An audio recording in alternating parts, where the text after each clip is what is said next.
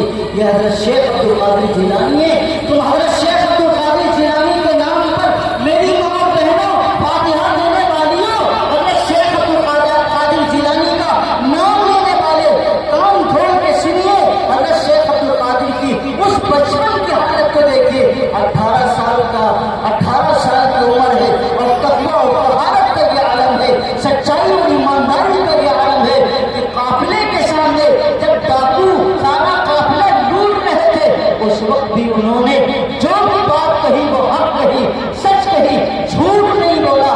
بادشاہ کو وہ جو ڈاکو تھا اسے بڑی حیرت ہوئی، بادشاہ اس کو ڈاکو تھا اسے بڑی حیرت ہوئی کہ اس زمانے میں بھی لوگ اتنے سچے اور امانتدار ہیں، اتنے لوگ ایماندار ہیں۔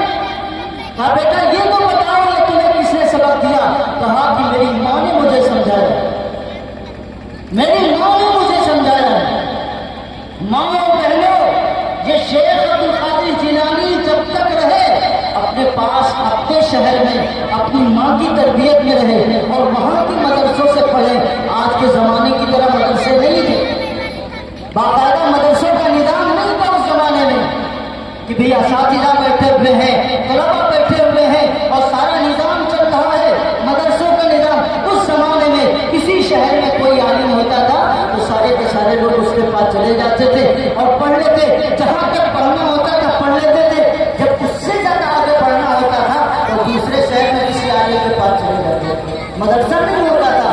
جب ان کے علم کی بات پوری ہو گئی، مکمل ہو گئی، میرے عزیزوں، حضرت شیخ نے جب جواب دیا اس ڈاکو کے سردار کو تو ڈاکو کہنے لگا کہ بھائی اتنا زمانہ ہو گیا، اتنا زمانہ ہو گیا، ہم اتنی بڑی عمر کے ہو گئے، ہم 60 سال کے ہو گئے، ہم 70 سال کے ہو گئے، ہم نافرمانیوں پر نافرمانیاں کر رہے ہیں، ہم ظلم پر ظلم کر رہے ہیں، لوگوں کا مال لوٹ رہے ہیں، لوگوں کے سامنے قتل و غارت کا معاملہ کر رہے ہیں، اور یہ 18 سال کا بچہ ہے اپنی ماں کو اس حد تک مانتا ہے کہ 1 منٹ کے لیے اپنی زبان کو ادھر سے ادھر نہیں کیا۔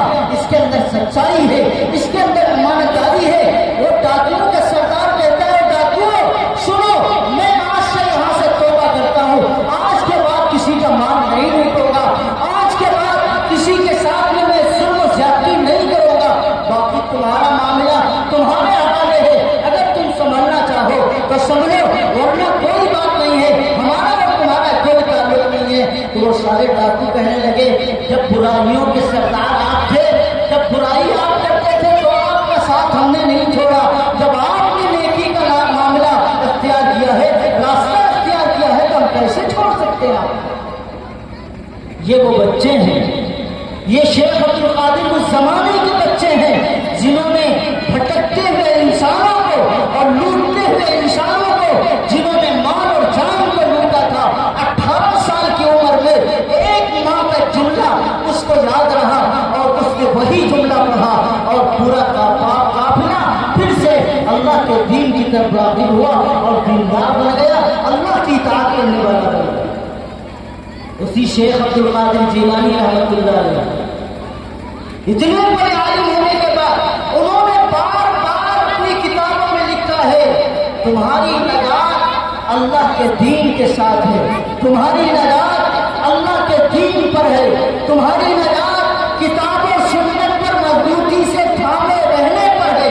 یہ میں نہیں کہتا، حضرت شیخ عبد القادر جیلانی فرماتے ہیں اپنے زمانے تک انہوں نے ہمیشہ شرک کرنے والوں کی تردید کی اور ہمیشہ ان کی مخالفت کی اور ڈٹ کر مقابلہ کیا۔ یہ حضرت شیخ عبد القادر جیلانی کا کردار ہے، اور آج ہمارے سامنے کہانیاں کر کے طرح طرح کے فلسفے بیان کر کے طرح طرح کی باتیں بیان کر کے لوگ حضرت شیخ عبد القادر جیلانی کے سلسلے میں ہم سے بات کرتے ہیں، آپ سے بتاتے ہیں، آپ کے اور ہمارے دماغ کو بھٹکانے کی کوشش کرتے ہیں۔ میرے بھائی یاد رکھیے گا، اللہ کا کوئی غریب دنیا میں ایسا نہیں ہے جس نے ایک بھی سنت کا راستہ چھوڑا۔ جب تک وہ سنت کے راستے پہ رہے گا وہ اللہ کو ولی بنا لے گا، اور اللہ تعالیٰ خود کہتا ہے ان کنتم تحبون اللہ فاتبعونی یحببکم اللہ، اگر تم چاہتے ہو کہ اللہ تمہیں محبوب بنا لے، محبوب بنانے کا مطلب کیا ہے؟ اللہ آپ کو دوست بنا لے، آپ کو اپنا ولی بنا لے، اللہ آپ کو اپنا مقرب بنا لے۔ ان کنتم تحبون اللہ فاتبعونی، اے نبی ان سے کہیے کہ میری راہ پر چلے، میرے راستے پر چلے، میرے سنت کے طریقے پر چلے، میرے دین پر چلے۔ میں نہیں کہتا، یہ اللہ کا قرآن کہتا ہے، اور یہی اعلان حضرت شیخ عبد القادر جیلانی رحمۃ اللہ علیہ اپنی زندگی آخر تک کرتے تھے۔ آپ کو کیا معلوم حضرت شیخ عبد القادر جیلانی رحمۃ اللہ علیہ کی تربیت کا اثر تھا، اور ان کی تربیت کا اثر تھا شیخ نور الدین زنگی رحمۃ اللہ علیہ، جو اس وقت حرم کے اور اس وقت عرب کے بادشاہ گزرے ہیں، خلیفہ گزرے ہیں۔ کون؟ شیخ نور الدین زنگی رحمۃ اللہ علیہ۔ یہ وہی شیخ نور الدین زنگی ہیں جو حضرت شیخ عبد القادر جیلانی کی تربیت میں رہ کر کے اس مقام تک پہنچے تھے، اس معرفت کے اعلیٰ مقام تک پہنچے تھے۔ اگر کائنات میں سب کے بعد، صحابہ کے بعد اگر کوئی دعویٰ کر سکتا ہے کہ میں نے جناب نبی کریم صلی اللہ علیہ وسلم کا جسم اطہر اپنی آنکھوں سے دیکھا ہے، تو یہ شیخ نور الدین زنگی دعویٰ کر سکتے ہیں کہ ہم نے رسول اللہ صلی اللہ علیہ وسلم کا روزے اقدس اپنی آنکھوں سے، روزے اقدس میں رسول اللہ کا جسم اقدس دیکھا۔ آپ کو شاید ان کے بارے میں معلوم ہے، شیخ نور الدین زنگی حضرت شیخ عبد القادر جیلانی کے تربیت یافتہ، تو یہودی لباس مسلمانوں کا ٹوپی اور دستار علماء کی بنا کر کے مدینے کے اندر قیام کرتے ہیں، اور روزے پاک کے پاس روزہ پاس ایک ہجرا لیتے ہیں، اور پورے مدینے کے اندر یہ اعلان ہے کہ ہم بہت بڑے ولی اور متقی و پرہیزگار ہیں۔ یہ دن کے اجالے کے اندر تسبیحات پڑھتے، بڑی بڑی ان کے پاس تسبیحات رہتی، یہ مسلمانوں کا حلیہ بنا کر کے، ان کا چہرہ بنا کر کے ان کی طرح ساری عبادتیں کرتے تھے، اور اپنے حجرے سے باہر نہیں نکلتے تھے، اور پورے مدینے کے اندر یہ مشہور تھا کہ یہ وقت کے کتب ہیں، یہ وقت کے ابدان ہیں، اور انہوں نے اپنے کمرے کے اندر احتکاف کر رکھا ہے، یہ کمرے سے باہر نہیں نکلتے۔ اور یہ یہودی کون تھے؟ یہ یہودی تھے، ان کا ایک مشن تھا، اور ان کا مشن یہ تھا کہ ہم رسول اللہ صلی اللہ علیہ وسلم کی مزار کو، ان کی کھود کر کے مزار کو، آپ کی نعش پاک کو نکال کر کے اس مزار سے ختم کر دیں، تاکہ جو ارواح اور جو برکات ہیں وہ ختم ہو جائے، کیونکہ یہودیوں کا ہمیشہ سے یہ مشن رہا ہے، اور قرآن کریم اس کی دلیل دیتا ہے کہ انہوں نے، اور ان کی عادت تھی کہ ایک ایک دن میں 70 انبیاء علیہ السلام کو قتل کریں۔ یہ ان کا طریقہ ہے۔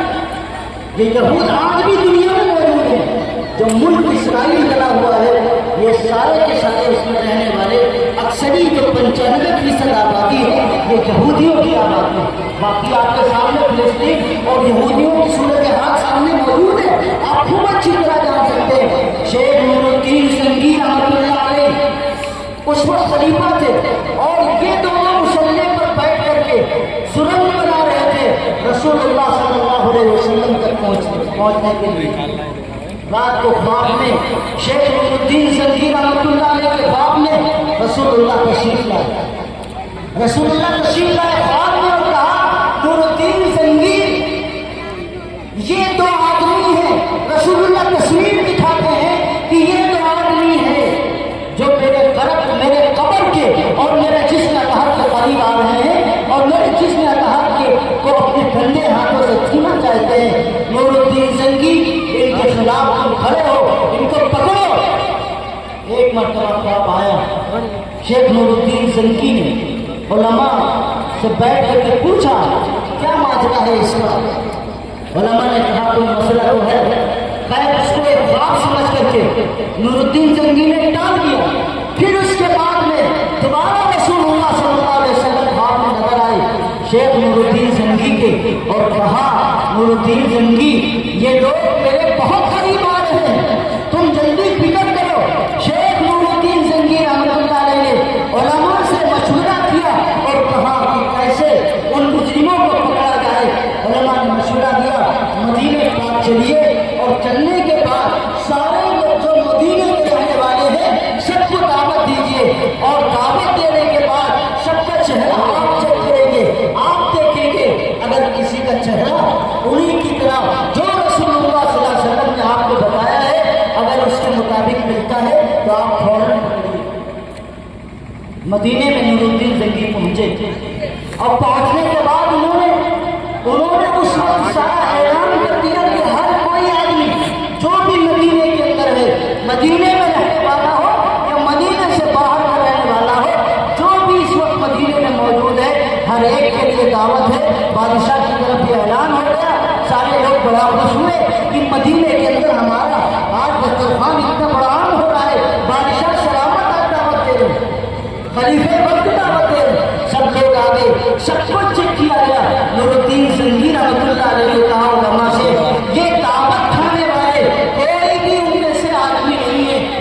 پھر ان لوگوں کو اکٹھا کر کے پھر نور الدین زنگی نے کہا بتاؤ کوئی اور تو نہیں بچا ہے مدینے کے اندر؟ تو لوگوں نے کہا کہ ہاں یہ دو آدمی ہیں، بڑے اللہ والے ہیں، بڑی بڑی تسبیحات ہیں، مصلی پہ بیٹھے ہوئے ہیں، تو کسی کے یہاں کھانا کھانے نہیں جاتے، کسی کے ہاں کوئی کھانا اور کوئی کسی طرح کا کام نہیں کرتے، کسی کو دیکھتے نہیں، حجرے کے باہر نکلتے نہیں، مراقبے کے اندر بیٹھے ہوئے بڑے متقی پرہیزگار لوگ ہیں، ہم مدینے والے ان کے پاس جا کر کے ساری چیزیں پیش کرتے۔ اچھا وہ کون لوگ ہیں؟ بادشاہ نے بلوایا، لوگ فوجیوں کو بھیج کر کے پولیس والوں کو بھیج کر کے بلوایا، لیکن وہ لوگ نہیں آئے اور کہنے لگے ہم کسی کے پاس نہیں جاتے، کسی کے سامنے نہیں جاتے، جن کو آنا ہے وہ یہی آئے۔ حضرت نور الدین زنگی رحمۃ اللہ علیہ اپنی پوری پولیس اور اپنی فوج کے ساتھ مدینے پاک کے اس حجرے کے قریب پہنچے جہاں وہ یہودی بیٹھے ہوئے۔ جب ان کو دیکھا تو وہ دنگ رہ گئے، زمین سے پیر سے زمین کھسک گئی کہ رسول اللہ صلی اللہ علیہ وسلم نے جن لوگوں کے بارے میں بتایا تھا یہ تو وہی لوگ ہیں۔ ان کو ہٹایا گیا، مسلح ہٹایا گیا تو دیکھا کہ وہ سرنگ بنا چکے ہیں، اور جب سرنگ کے اندر حضرت نور الدین زنگی پہنچے تو سرنگ کے اندر گھسنے کے بعد دیکھا رسول اللہ صلی اللہ علیہ وسلم کے پیر مقدس دکھ رہے تھے، وہ بے تحاشا رو کے اور بے تحاشا بے انتہا درد کی حالت میں رسول اللہ سے معافی مانگتے ہیں کہ رسول اللہ ہمیں معاف کر دیجیے، آپ بار بار ہمیں تنبیہ کر رہے تھے، بار بار بتا رہے تھے لیکن ہم نے اس پہ دھیان نہیں دیا، رسول اللہ معاف کر دیے، آپ کے دشمن یہاں تک پہنچ گئے، اے اللہ کے رسول ہمیں معاف کر دیجیے، اور آپ کے پیروں کو بوسہ لیا، اور اس کے بعد اس سرنگ کو بند کرنے کے بعد آپ کو پتا ہے روضے اقدس کے آس پاس میں حضرت نور الدین زنگی رحمۃ اللہ علیہ نے پورے شیشے کی اتنی زبردست دیوار بنائی ہے کہ اس کے بعد کسی کی ہمت نہیں ہے کہ رسول اللہ صلی اللہ علیہ وسلم کے مزار اقدس میں گھس کر کے یا کہیں جا کر کے آپ کے اندر سرنگ بنا۔ نور الدین زنگی کون تھے؟ یہ حضرت شیخ عبد القادر جیلانی رحمۃ اللہ علیہ کی تربیت یافتہ تھے۔ آج حضرت شیخ عبد القادر جیلانی کا نام لے کر کے کیا لوگ کر رہے ہیں؟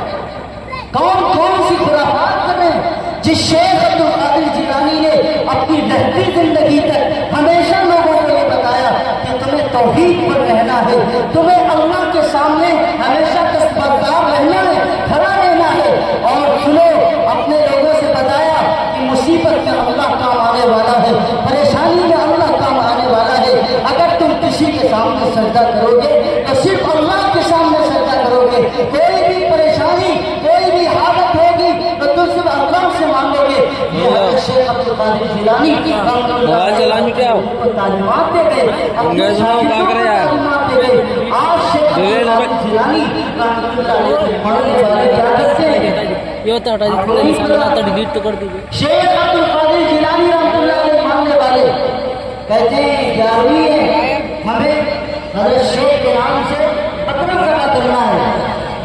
لوگ قربانی کے دنوں میں بکرا ذبح نہیں کرتے، اسے باقی رکھتے ہیں اور یہ کہتے ہیں اسے ہم 11 کر ذبح کرنا. کسی عالم سے جا کر کے پوچھا ہوگا، میں نہیں کہتا کسی دارالعلوم دیوبند کے فارغ عالم سے پوچھیے، کسی دیوبند کے پڑھے ہوئے عالم سے پوچھیے، اگر ایمانداری سے اعلیٰ حضرت کے ماننے والے اور جو اپنے آپ کو اعلیٰ حضرت کی طرف منسوب کرتے ہیں وہ علماء اپنی زبان کھولے، کیا غیر اللہ کے نام پر، کیا کسی پیر کے نام پر، کیا کسی بزرگ کے نام سے جو قربانی کی جاتی ہے کیا وہ جائز ہے یا ناجائز ہے، وہ مردہ ہے کہ نہیں ہے، اس کا کھانا ناجائز ہے کہ نہیں ہے.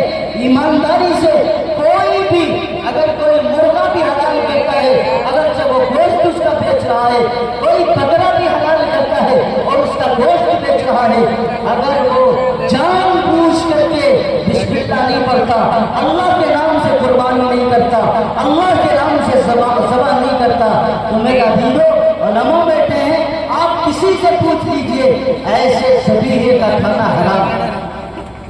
پھر یہاں کسی پیر کے نام سے بکرا ذبح کرنا یہ کون سے جائز ہوگا؟ حضرت امام احمد رضا رحمۃ اللہ علیہ لکھتے ہیں، مان لو آئے نہیں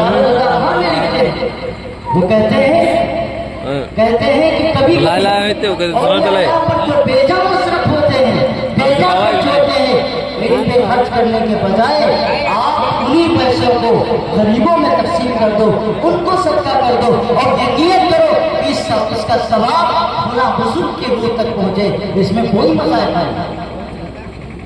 آج ہمارا حال کیا ہے؟ ہم توحید پرست ہیں، ہم دنیا کو کافر کہتے ہیں، دنیا کو مشرک کہتے ہیں، اور ہمارا حال یہ ہے کہ ہم مسجد میں اللہ کے سامنے سر تو نہیں جھکاتے لیکن اولیاء اللہ کے مزاروں پر ہمارے سر جھکتے ہیں، ہم ان کا بوسہ لیتے ہیں. حضرت امام احمد رضا خان رحمۃ اللہ علیہ نے اپنی کتاب سمجھ رہے ہیں کہ نہیں؟ سمجھ رہے ہیں. کہاں سمجھ رہے ہیں؟ حرام ہے ہی. حضرت فرماتے ہیں اس نیت سے جھکنا بھی حرام ہے، ہاں اس کا بوسہ لینا بھی حرام ہے.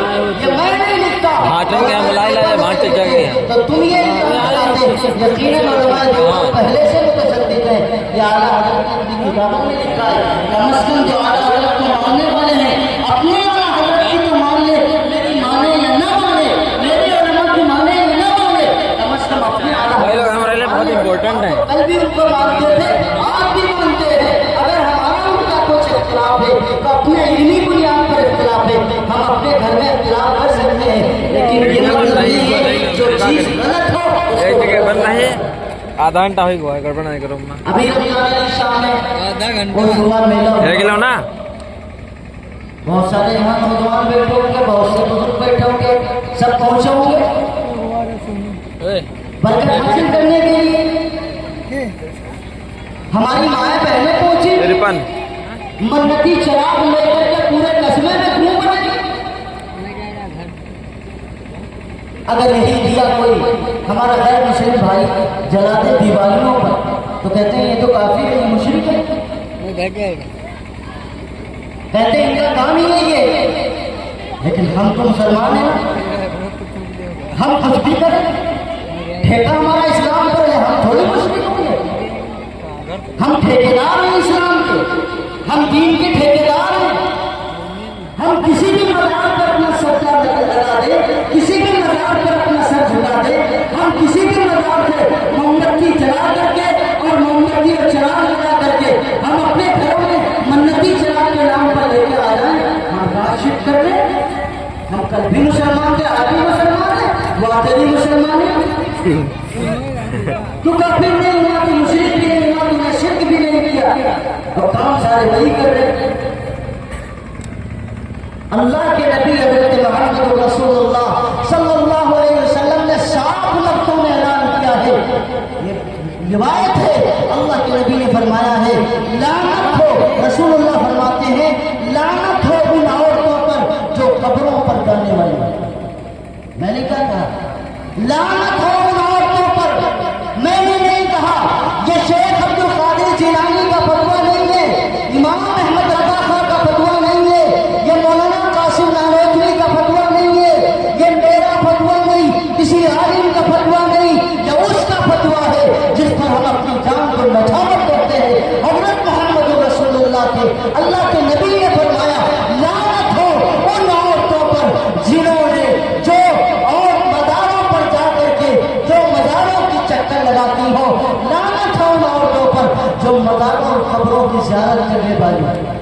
عورتوں کو انتہائی سختی سے اللہ کے رسول نے قبروں پر اور مزاروں پہ جانے کو منع کیا ہے.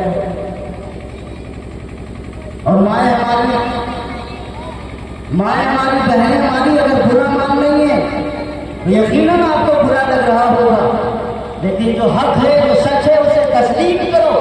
یہ میرا فتویٰ نہیں ہے، یہ رسول اللہ کا فتویٰ ہے. رسول اللہ صلی اللہ علیہ وسلم نے لعنت فرمائی ہے اس کو. اعلیٰ حضرت رحمۃ اللہ علیہ سے پوچھا گیا جو اپنے گھر سے باہر زیارت قبور کے لیے جائیں، مزارات کے لیے جائیں، ان کا کیا ہوگا؟ اعلیٰ حضرت نے فتویٰ دیا.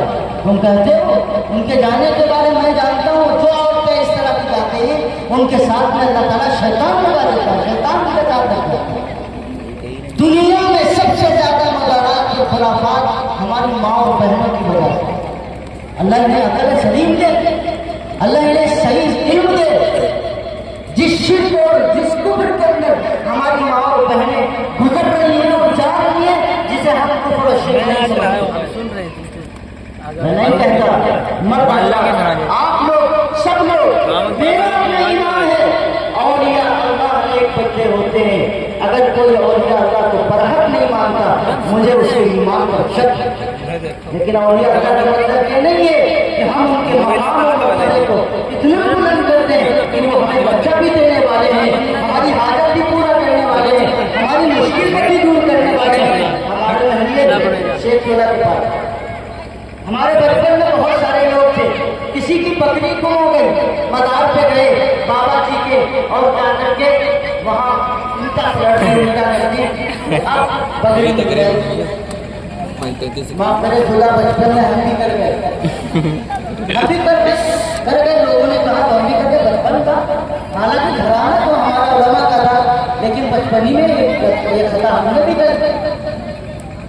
اینٹ کی کیا اوقات ہے، کسی اولیاء اللہ کی کیا اوقات ہے کہ کسی کی مشکل گھڑی میں کام آ سکے. مشکل دینے والا اللہ، مشکل کو ختم کرنے والا اللہ. اینٹ کی کیا اوقات ہے. پریشانی ہوئی فوراً بھاگ گئے اور کہا کہ جاؤ دیوا شریف میں جاؤ، کلیہ شریف میں جاؤ، مزارات پہ جاؤ، وہاں لے کے جاؤ، وہاں حاضری کراؤ، یہاں حاضری کراؤ. یہ صرف تمہیں بیوقوف بنانے والے لوگ ہیں، یہ صرف تمہیں ٹھگنے والے لوگ ہیں، جن کا کام آپ کی وجہ سے چلتا ہے، جن کا دھندا آپ کی وجہ سے چلتا ہے. آپ جانا چھوڑ دیں، خدا کی قسم وہ دور نہیں ہے دن کہ وہ اپنے مزارات کو چھوڑ کر کے اتنی دور بھاگیں گے. ان کا آتا پتا ہے، آپ جاتے ہیں، آپ ان کے دھندے کے معاون. جوتا رکھنے کے پیسے الگ، اندر جانے کے پیسے الگ. ہمارے بزرگوں نے حضرت مولانا حضرت نظام الدین اولیاء رحمۃ اللہ علیہ اور ثابت کلیری رحمۃ اللہ علیہ، میں خود ان دونوں جگہوں پر گیا. میں تو احمد رضا خان کی مزار پر بھی آئی ہوں، وہاں بھی گیا. اب میں جب کلیئر پہنچا تو میرے ساتھ یہ دیوار کا دیوبند. میں نے کہا کہاں جا رہے ہیں مولانا صاحب؟ ہم نے کہا کہ ہمارے بزرگوں کے پیر ہمارے حضرت مولانا قاسم نانوتوی، حضرت مولانا اشرف علی تھانوی، یہ جتنے بڑے بڑے بزرگ گزرے ہیں ان کے پیروں کے پیر ہیں. تو ہم ان پیروں کے پیر کے مزار پہ جا رہے ہیں کہ جا کر کے کچھ باتیں دیکھ جانے. خدا کی قسم ایک ایماندار آدمی ان مزاروں پر جا کر کے کیا تاثر دیتا ہے. ہم تو مسلمان چھپا دیتے ہیں، غیر مسلم جب آتے ہیں وہ جب دیکھتے ہیں تو کہتے ہیں کم از کم ہمارے یہاں مندروں میں اتنی پوجا پاٹ نہیں ہوتی، اتنا سسٹم نہیں ہوتا ہے جتنا ان کے یہاں. میں تاثر دے رہا ہوں غیر مسلموں کا. یہ مسلمان ہیں جنہیں دیکھ کے شرمائے ضرور. حضرت ثابت کلیری کی مزار پر پہنچا اور میں قریب تھا کہ ان کی مزار ان کی قبر تک پہنچا تو دیکھا چند قوار بیٹھے ہوئے مسن نیچے سے اوپر تک داڑھی کا تعداد لگا نہیں، بال عورتوں کی طرح البتہ یہ ہے کوئی کالا پہنے کوئی پیلا پہنے اور ڈھول تماشے ہو رہے ہیں. اور اسی طرح ادھر بھی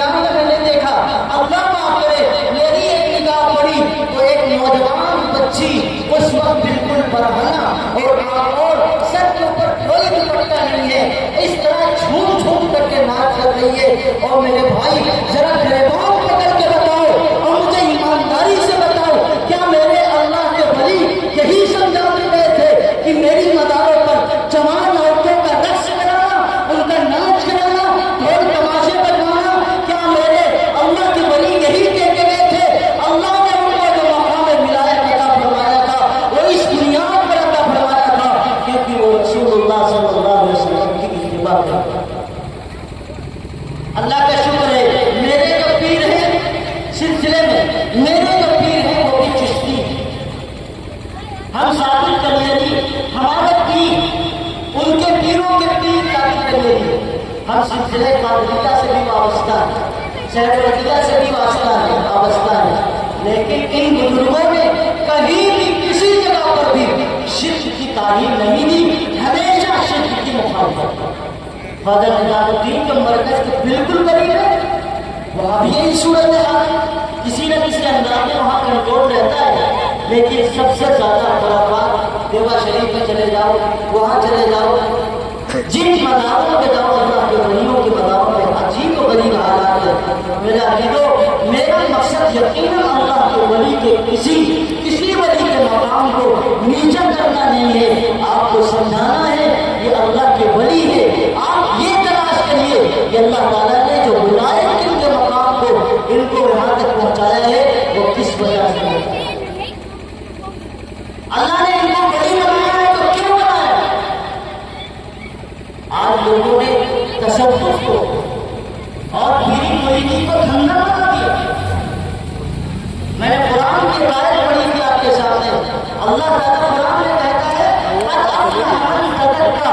آدمی کامیاب ہو گیا جس نے اپنے آپ کی اصلاح کیا. کسی پیر سے بیعت ہونا فرض نہیں، یاد رکھیے گا میرا جملہ، کسی پیر سے بیعت ہونا فرض نہیں ہے، لیکن اپنی اصلاح کرنا ہر مسلمان کے لیے فرض ہے. اپنے نفس کی اصلاح فرض ہے. اللہ تعالیٰ نے جس طرح اپنی تعلیم کا سلسلہ اللہ کے پیغمبر حضرت محمد رسول اللہ کی ذمہ داری پہ دی تھی. قرآن کہتا ہے اللہ کے نبی کی جس طرح تلاوت کی ذمہ داری تھی، قرآن پڑھنے کی ذمہ داری تھی اور قرآن کی تعلیم دینے کی ذمہ داری تھی، شریعت کے دینے کی ذمہ داری، سمجھانے کی ذمہ داری تھی، وہی پر اللہ کے نبی حضرت محمد رسول اللہ کی ذمہ داری تھی. لوگوں کے دلوں کے اندر اور ان کے نفسوں کے اندر اور ان کے اندر ان کی نفسانی خواہشات جو ابھرتی تھی ان کی اصلاح کرنا یہ رسول اللہ صلی اللہ علیہ وسلم کا کام تھا. اللہ کے نبی کی خاصیت یہ تھی کہ کوئی بھی آدمی آتا اور ایک مرتبہ کلمہ پڑھتا اور صحابیت کے اس مقام تک پہنچتا اور رسول اللہ کے سامنے پہنچتا، اس کے دل کی اصلاح ہو جاتی. کیونکہ رسول اللہ صلی اللہ علیہ وسلم کا جو فیض تھا، جو توجہ تھی، اس کے دل پر ڈائریکٹ پہنچتی تھی تو اس کا دل منور ہو جاتا تھا. لیکن اولیاء اللہ کے پاس سالوں جوتیاں سیدھی کرنی پڑتی ہیں تب جا کر کے اصلاح ہو پاتی ہے. اولیاء اللہ کا مقصد صرف بندے کی اصلاح کرنا تھا تاکہ لوگ صحیح راستے پر چلے، تاکہ لوگ اللہ کے دین کو مضبوطی کے ساتھ پکڑے.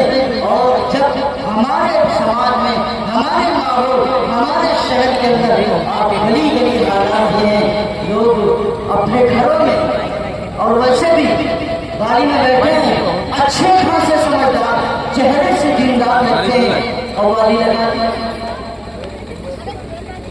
قوالی لگا دی، ایسا لگتا ہے جیسے قرآن ہے، بڑے ادب کے ساتھ سنتے ہیں. قوالی سننا بھی اعلیٰ حضرت نے بھی منع فرمایا ہے، اس کو میں دیوبند نہیں کرواتا. قوالی کہتے ہیں کس کو؟ قوال کس کو کہتے ہیں؟ قوال کہتے ہیں بات کہنے والے کو، شعر پڑھنے والے کو.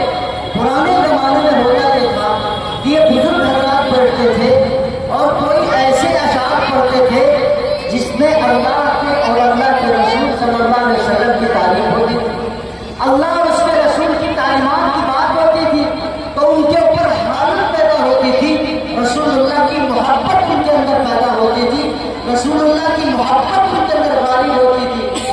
پھر ایک زمانہ آیا کہ وہ اشعار کہتے رہے لیکن لوگوں کو مزہ نہیں آیا. کہا خالی اشعار کہنے سے کچھ مزہ نہیں آتا ہے، اب کچھ بڑھایا جائے تو لوگوں نے ڈھول بجا، پھر کچھ دن گزرے تو کہا کہ بھائی ڈھول میں تو مزہ نہیں آ رہا، سارنگی بڑھا دو۔ اللہ کے نبی صلی اللہ علیہ وسلم کی تعلیم کیا ہے؟ اللہ کے نبی کہتے ہیں، اللہ کے نبی فرماتے ہیں کہ یہ جو گانا بجانا ہے نا، یہ نفاق ہے، نفاق۔ اللہ کے نبی فرماتے ہیں انسانوں کے دل میں جو نفاق پیدا ہوتا ہے وہ گانے بجانے کی وجہ سے پیدا ہوتا ہے۔ اللہ کے نبی تو سارنگی کو مٹانے کے لیے آئے تھے، ڈھول تماشا بند کرنے کے لیے آئے تھے۔ آپ کے واقعات میں لکھا ہے ایک مرتبہ بچپن کا زمانہ ہے اور کہیں سے آواز آ گئی ڈھول بجانے کی، رسول اللہ کھڑے ہو گئے اور اسی زمانے میں اللہ تبارک و تعالیٰ نے فوراً حضرت جبرائیل علیہ السلام کو بھیجا اور حضرت نبی کریم صلی اللہ علیہ وسلم کو وہاں سے ہٹا دیا۔ کہیں بھی گانے بجانے کی آواز آتی تھی، رسول اللہ صلی اللہ علیہ وسلم انتہائی تیزی کے ساتھ بھاگتے تھے۔ اور آج حال یہ ہے اسے دین بنا کر کے پیش کیا گیا اور ہم اتنے بڑے بیوقوف ہیں کہ ہم اسے دین سمجھ رہے ہیں، ہم اسے دین سمجھ رہے ہیں۔ اس لیے میرے عزیزوں اور بزرگوں دوستوں، دین کیا ہے اس کی حقیقت کو سمجھو، دین کیا ہے اس کی حقیقت کو سمجھو۔ گانا بجانا دین نہیں ہے۔ اگر گانا بجانا دین ہوتا، اگر عرس کرانا دین ہوتا، قوالی کرانا دین ہوتا تو رسول اللہ صلی اللہ علیہ وسلم سے بڑی مدد دنیا میں نہیں۔ آپ سے بڑا نہ کوئی پیغمبر آیا ہے، نہ کوئی رسول آیا ہے، نہ کوئی نبی آیا ہے، اور آپ سے بہتر، آپ سے بڑا کوئی آ ہی نہیں سکتا، قیامت تک نہیں آ سکتا۔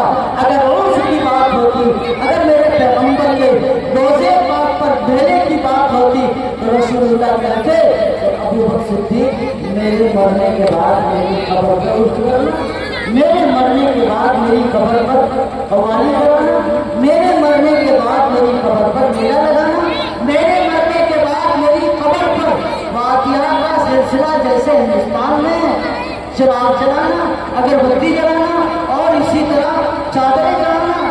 رسول اللہ کہتے کہ نہیں کہتے؟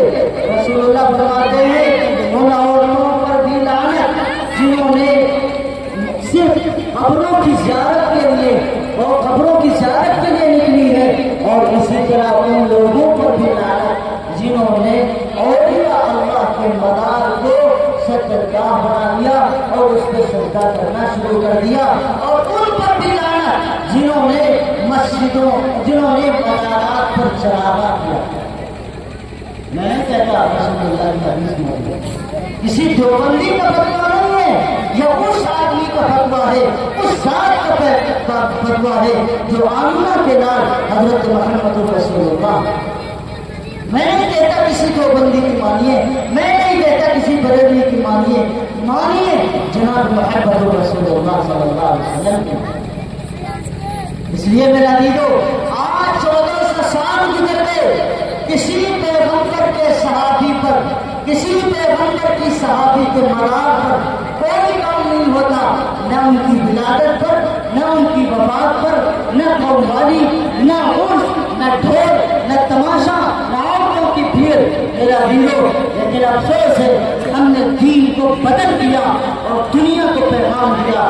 میں آپ سے بڑی ذمہ داری کے ساتھ ایک بات کہتا ہوں، RSS کے ذمہ دار، RSS کے موجودہ ذمہ دار نے گجرات میں ایک تقریر کرتے ہوئے کہا تھا کہ مسلمان یہ وہ ہیں جو بھارت میں انہوں نے اپنے دین کو، اپنے مذہب کو چھوڑا اور یہ کنورٹ ہوئے، اور جب ان کو چڑھانے کی بات ان کے نبی تھی، وہ دلیل دے کے کہتا ہے، ہماری حالتوں کو دیکھ کر کے کہتا ہے کہ جب ان کو چڑھانے کا مزہ نہیں آتا تھا تو انہوں نے اپنی بزرگوں کے مزاروں سے چڑھانا شروع کیا، جب انہیں پھول چڑھانے کا نمبر آیا تو اپنے بزرگوں کے مزاروں پر انہوں نے پھول چڑھانا شروع کیا۔ یہ اگربتی لگاتے کہاں کہ ان کو اپنے مذہب میں مزہ آتا تھا، انہوں نے اسلام میں جا کر کے انہوں نے اپنے بزرگوں کے مزاروں پر انہوں نے اگربتیاں اور اسی طرح روشنیاں کرنا شروع کر دی۔ یہ کون کہتا ہے؟ RSS کا اس وقت موجودہ سربراہ، اور پھر آگے کہتا ہے پھر انہیں مزہ نہیں آیا، ہمارے بھجن کی عادت تھی تو انہوں نے اس کی جگہ پر قوالی شروع کر دی. دشمن ہمیں للکار رہا ہے اور ہم سمجھنے کا نام نہیں لے. ہم کون سا اسلام دینا چاہتے ہیں دنیا کو؟ کون سے اسلام کا تعارف کرانا چاہتے ہیں؟ مسلمانوں، مسجدیں اللہ کے لیے بنی ہیں، اللہ کا گھر ہے. سجدے کے لیے مسجدیں بنانے پڑے. حدیث کے الفاظ ہیں اگر میں سجدے کا حکم دیتا تو بیوی کو دیتا کہ اپنے شوہر کو سجدہ، لیکن رسول اللہ نے سجدہ کا حکم نہیں دیا. اس لیے میرا عزیزو، جو بھی ہمارے علاقوں میں ہو رہا ہے اور جہاں بھی ہو رہا ہے، اللہ کے واسطے اسے سمجھیں اور سمجھ کر کے اپنے دین و ایمان کی حفاظت کریں. میں نے شروع میں ایک بات کہی تھی اور میں آپ کو سمجھانا چاہتا ہوں، میرے جیسے دستار والے، میرے جیسے پگڑی باندھنے والے، میری جیسی شکل و صورت بنانے والے، میری جیسی ٹوپی لگا کر کے آنے والے آپ کو دین کا واسطہ دے کر کے آپ کو گمراہ کریں گے. لیکن آپ کا کام یہ ہے کہ آپ علماء حق کے ساتھ میں رہیے اور سمجھنے کی کوشش کریے کہ دین کیا ہے اور دین کا کام کیا ہے، دین کے طریقے کیا ہے. میں نے آپ کے سامنے شیخ عبد القادر جیلانی کی بات بھی کی ہے، بزرگوں کی بات کی ہے. امید ہے کہ آپ اپنے دین کو اور اپنے راستے کو طے کرتے ہوئے اولیاء اللہ کے راستے کے مطابق اپنے آپ کو کریں گے.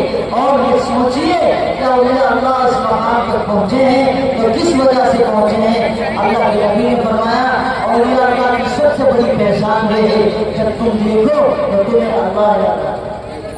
جب تم دیکھو تو تمہیں اللہ یاد آ جائے. یہ اولیاء کی سب سے بڑی پہچان ہے. کرامت کا ظاہر ہونا ہے، کمال نہیں ہے. جو چیز کرامت کا نام دیتے ہیں، ہم یہ کہتے ہیں کہ فلاں بزرگ چاہے تو یہ ہو جائے. کسی اولیاء اللہ کے بس میں نہیں ہے کہ وہ کرامت ظاہر کر دے. کسی پیغمبر کے بس میں نہیں ہے کہ وہ معجزہ دکھا دے. جب تک اللہ نہ چاہے اس وقت کرامت ظاہر نہیں ہو سکتی، اور جب تک اللہ نہ چاہے کوئی پیغمبر اپنا معجزہ نہیں دکھا سکتا. نبی کا زمانہ ختم ہو چکا.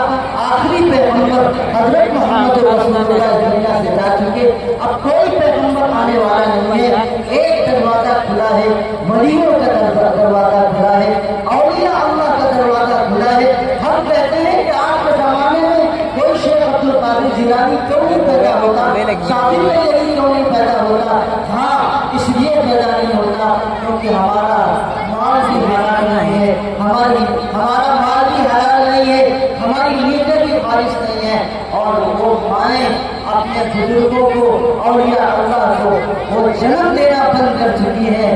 جب مائیں مزاروں کی چکر کاٹتی ہیں، جب مائیں مزاروں پہ جا کر کے اپنے سر ٹیکتی ہیں، جب مائیں مزاروں پہ جا کر کے منتی چراغ لے کر کے آتی ہیں، جب ساری منتوں کا سلسلہ مزاروں کے ساتھ ان کا وابستہ ہے، ان کی دولت سے صابر اولیاء کیسے پیدا ہو سکتے ہیں؟ خواجہ نظام الدین کیسے پیدا ہو سکتے ہیں؟ اگر پیدا ہوں گے تو انہیں کردار کی وہی ادا کرنا ہوگا جو حضرت شیخ عبد القادر جیلانی کی ماں نے کردار ادا کیا.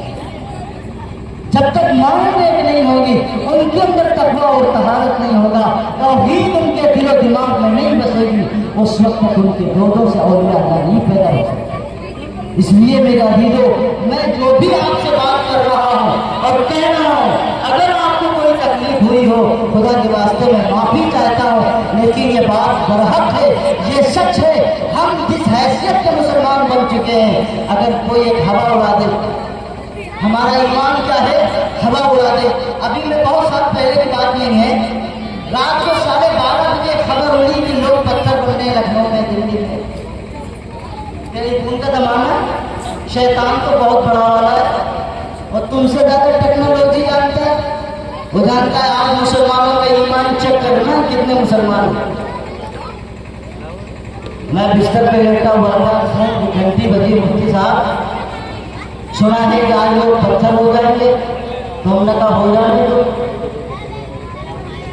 بھائی ہو جائیں گے تو پھر وہاں پتھر ہو گئے. کہاں ہو گئے؟ دلی میں ہو گئے. ہم نے کہا صحیح بات ہے، پتھر ہی تو ہے.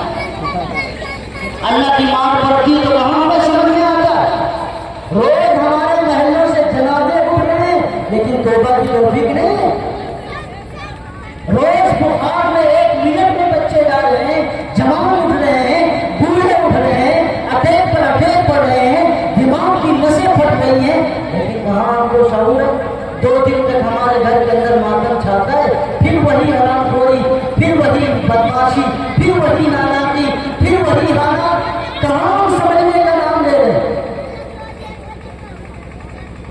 میرے بھائی اور بزرگوں دوستوں، ایمان اور عقیدے کا حال یہ ہے، اعلان ہوا کہ لوگ پتھر بن گئے، لوگوں کو دیکھا میں نے میرا ٹولہ کاٹ لگے، سب بھوکے بازار کے میدان میں کھڑے ہیں، کچھ لوگ وہاں کھڑے ہوئے ہیں جہاں اپنی پڑ گئی ہے، وہاں کھڑے ہوئے ہیں، بہرحال اپنے اپنے مکانوں کو چھوڑ کر کے رات کو 1:30 بجے کھڑے ہوئے ہیں میدانوں میں اور کہتے ہیں کہ وہاں خبر ملی ہے کہ لوگ پتھر ہو گئے، اور اس طرح سے کہ پتھر ہو گئے ہیں، لوگ اپنے اپنے بچوں کو، عورتوں کو، سب کو باہر نکال کے کھڑے ہوئے ہیں کہ لوگ پتھر ہو گئے۔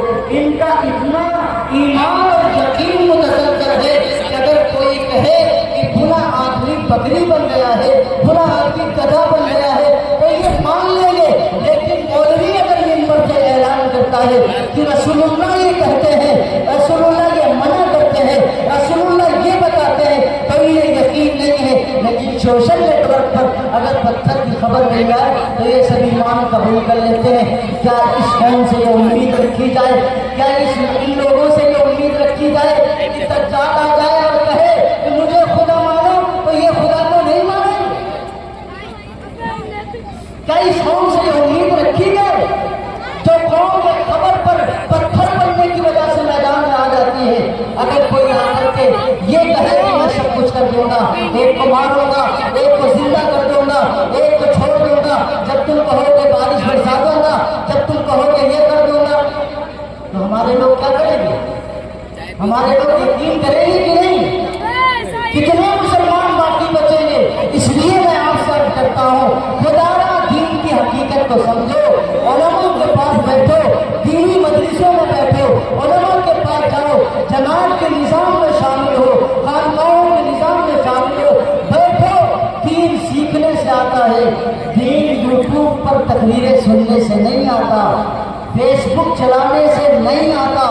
پتہ نہیں کتنے گمراہ قسم کے لوگ یوٹیوب پر، فیس بک پر چل رہے ہیں کہ تم بہت اچھی بات اور دین سمجھ کر کے تم سنتے ہو، اور تمہارا کسی بات پر یقین ہو جائے تو تمہارے دل سے ایمان نکل جاتا ہے۔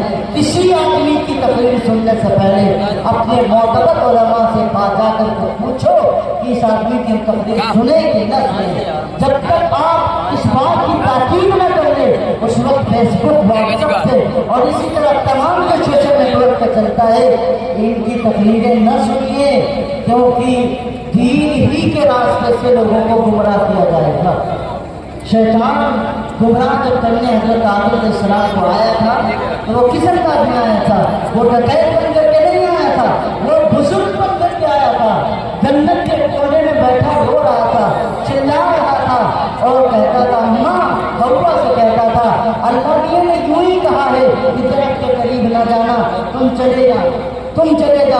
اور تو عورت ہوتی ہے، ابا سے کہا آدم علیہ السلام سے، یہ کہہ رہا حضرت آدم منع کرتے کہ نہیں، اللہ نے فرمایا لا تقربوا هذه الشجرة فتكونوا من الظالمين، قریب مت جانا۔ لیکن حضرت آدم علیہ السلام وہی ہماری عادت ہے، اگر 3 مرتبہ 4 مرتبہ عورت کسی غلط بات کو کہے اور ضد پر ہو جائے تو صحیح آدمی بھی بہک جاتا ہے، ہم بھی تو بہکتے ہیں۔ اور آدم علیہ السلام کہتے ہیں کہ ٹھیک ہے کھا لیتے ہیں، پھر کیا ہوا؟ آسمان سے دونوں گزرے گئے۔ تو شیطان ہمیشہ بزرگوں کے لباس سے آتا ہے، ڈکیتوں کے لباس سے نہیں آتا۔